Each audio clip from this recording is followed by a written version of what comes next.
السابقين، هذه للكون الحاضرة في هذا الجو الجميل اليوم، أسماءهم الكبيرة ولوحتهم الجميلة في هذه الصورة الرائعة اللي سيتذكرها التاريخ في جمال التاريخ.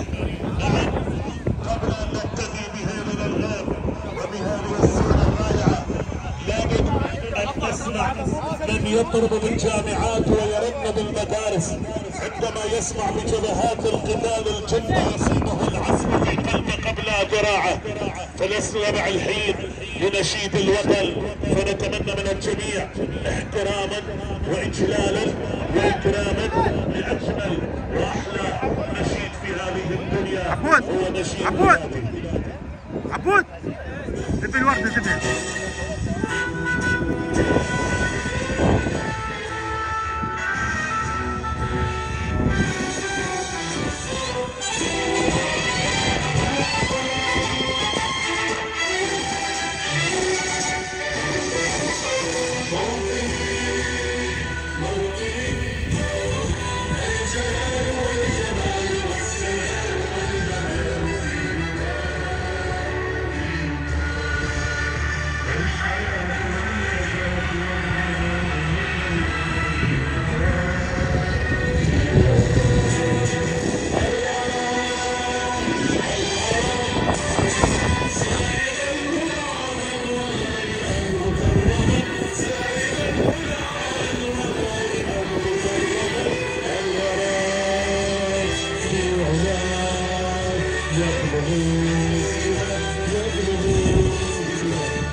شباب يا جعفر